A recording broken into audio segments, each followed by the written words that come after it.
Mesdames et messieurs, bonjour. Il est 15 h au Caire. C'est l'heure d'une nouvelle transmission du journal en langue française sur la chaîne numéro 2 de la télévision égyptienne. Et j'ai le plaisir de le présenter. Et je commence tout de suite avec les principaux titres.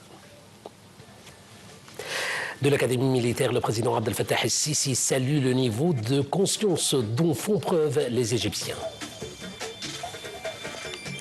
En marge de la 80e session de l'Assemblée générale des Nations unies à New York, le ministre des Affaires étrangères Badr Abdel Ati a tenu une série de rencontres.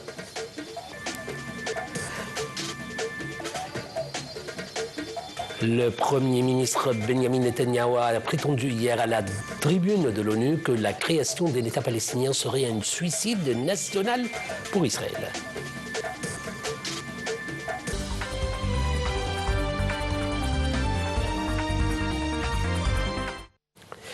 À la une de nos actualités, le président Abdel Fattah el-Sisi a salué le niveau de conscience dont font preuve les Égyptiens, soulignant qu'il constitue aujourd'hui de véritables paris face aux évolutions que connaît la région. Lors d'une visite d'inspection à l'Académie militaire, le président Abdel Fattah el-Sisi a aussi affirmé que la situation économique en Égypte s'améliore, et ce malgré les conditions difficiles traversées par la région au cours des 5 dernières années. Concernant la question de Gaza, le président a évoqué les efforts déployés par l'Égypte au cours des 2 dernières années pour éviter une extension de la guerre, réaffirmant que l'Égypte a œuvré avec toute sa force et sa sincérité à l'acheminement de l'aide humanitaire aux Palestiniens.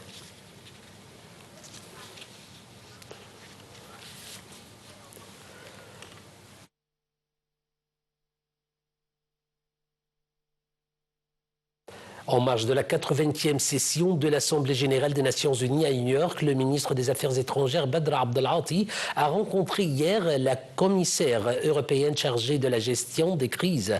L'entretien a porté sur les évolutions régionales, en particulier la situation dramatique dans la bande de Gaza. Le ministre a par ailleurs présenté les préparatifs en cours pour l'organisation par l'Égypte d'une conférence internationale sur le relèvement précoce et la reconstruction de Gaza dès qu'un cessez-le-feu sera établi. Lors de l'entretien, Abdel Ati a salué le développement continu des relations entre l'Égypte et l'Union européenne depuis la proclamation en mars 2024 d'un partenariat stratégique global. Il a réaffirmé l'engagement du Caire à mettre en œuvre les 6 axes de cette coopération afin de servir les intérêts communs des 2 parties.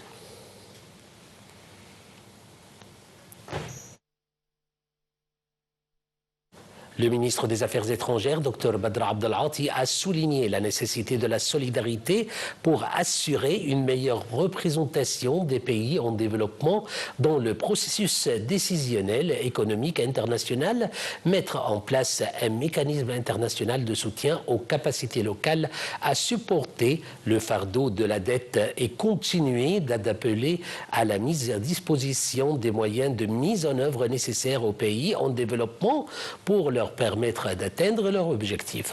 Ces propos ont été tenus lors de la participation du ministre des Affaires étrangères à la réunion des ministres des Affaires étrangères des BRICS.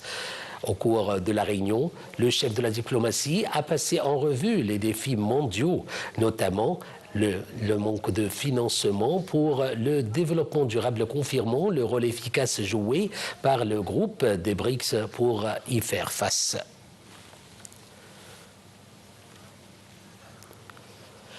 Le ministre des Affaires étrangères, Dr Badr Abdel Ati, a souligné la nécessité pour le Conseil de sécurité d'assumer ses responsabilités et de prendre des mesures indispensables afin d'instaurer un cessez-le-feu à Gaza et de permettre l'acheminement de l'aide humanitaire.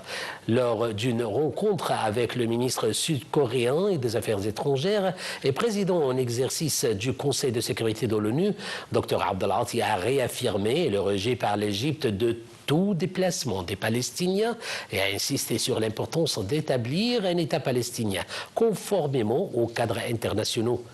S'agissant de la sécurité hydrique, le ministre a réitéré le refus par l'Égypte des mesures unilatérales dans le bassin du Nil qui constituent une violation du droit international afin de protéger sa sécurité hydrique. Toujours avec le ministre des Affaires étrangères, Dr Badr Abdelati, qui a affirmé le rejet absolu et la condamnation totale par l'Égypte de toutes les tentatives visant à déplacer les Palestiniens. Dans son discours, lors de la réunion de coordination ministérielle des ministres des Affaires étrangères de l'Organisation de la coopération islamique, Dr Abdelati a souligné la nécessité d'un cessez-le-feu immédiat à Gaza, du retrait israélien de la bande de Gaza et de la fourniture d'un soutien international afin de permettre à l'autorité palestinienne légitime de revenir dans la bande ainsi que d'assurer la mise en œuvre du plan arabo-islamique pour la reconstruction de Gaza.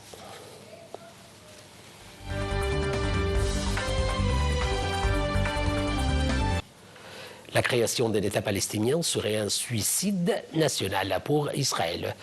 C'est comme ça qu'a prétendu hier à la tribune de l'ONU le Premier ministre Benjamin Netanyahou, fustigeant les pays occidentaux et promettant de finir le travail contre les Palestiniens à Gaza.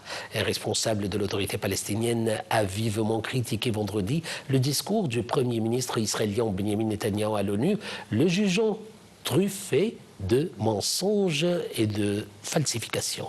Un commentaire. La création d'un État palestinien serait un suicide national pour Israël, a mis en garde vendredi à la tribune de l'ONU le Premier ministre Benjamin Netanyahou, fustigeant les pays occidentaux et promettant de finir le travail contre le Hamas à Gaza. Le dirigeant israélien a rejeté les accusations de génocide dans la bande de Gaza et s'en est pris avec virulence aux pays occidentaux, dont la France, qui ont reconnu cette semaine l'État de Palestine. Dans un discours au ton offensif à la tribune de l'ONU, le Premier ministre israélien a rejeté vendredi les accusations de génocide à Gaza, assurant nourrir la population du territoire palestinien et accusant de nombreux pays d'avoir cédé au Hamas. Le mouvement palestinien Hamas a estimé que le départ en masse de délégations, alors que le Premier ministre israélien montait vendredi à la tribune des Nations Unies, constitue un signe de l'isolement d'Israël en raison de la guerre à Gaza. Le discours du Premier ministre israélien a été entamé sous des applaudissements de ses partisans invités dans la salle et sous les huées de délégués qui ont quitté l'enceinte de l'Assemblée générale de l'ONU.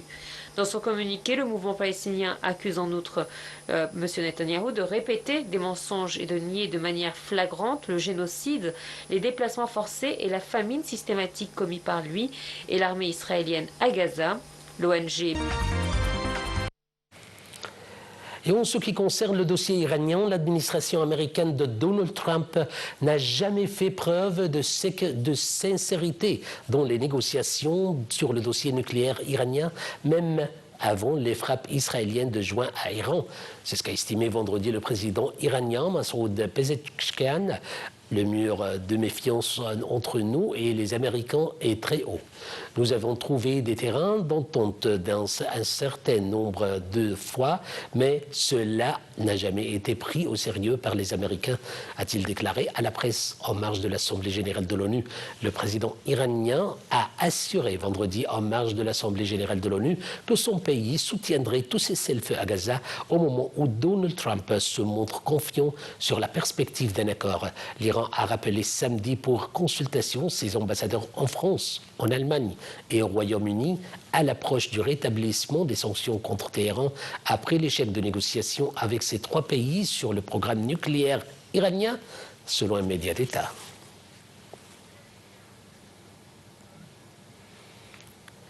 Et en Europe, le ministère russe de la Défense a confirmé aujourd'hui que ses forces avaient intercepté et détruit 55 drones ukrainiens dans l'espace aérien de plusieurs. Ont révoqué le visa du président colombien Gustavo Petro. C'est ce qu'a annoncé hier le département d'État américain, l'accusant d'actions téméraires et incendiaires lors d'une manifestation pro-palestinienne à New York. M. Petro, qui se trouvait à New York pour participer à l'Assemblée générale des Nations unies, a participé hier à une manifestation pro-Palestine dans la ville. Des vidéos diffusées par les médias ont montré le président colombien de gauche appelé par haut-parleur à la création d'une armée de sauvetage du monde qui aura pour première tâche de libérer la Palestine.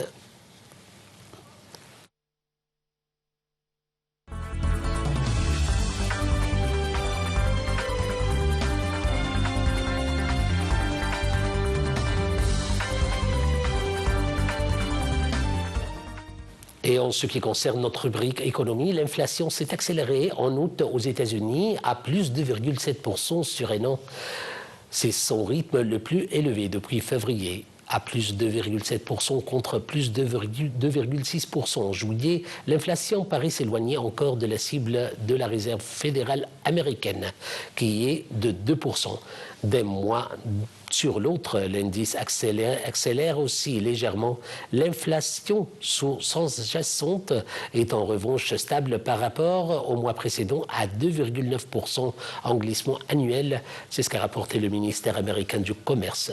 Le rapport de l'indice officiel PCE contient pour eux de bonnes nouvelles. Les revenus personnels ont augmenté plus qu'anticipé, de même que la consommation des ménages signe que la première économie mondiale tourne encore en dépit des turbulences sur le front des droits de douane.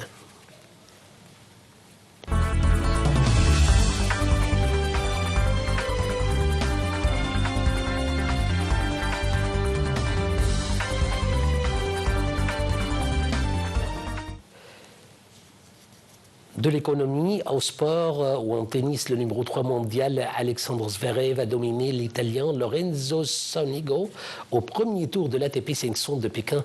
Il affrontera au deuxième tour le Français Corentin Moutet. L'ex-numéro 1 mondial Daniel Medvedev a lui écarté le Britannique Cameron Norrie pour prendre rendez-vous avec l'Espagnol Alejandro Davidovich Fokina au deuxième tour. Et le Français Adrian Manarino a surpris Alexandre Bublik. Plus de détails dans ce commentaire.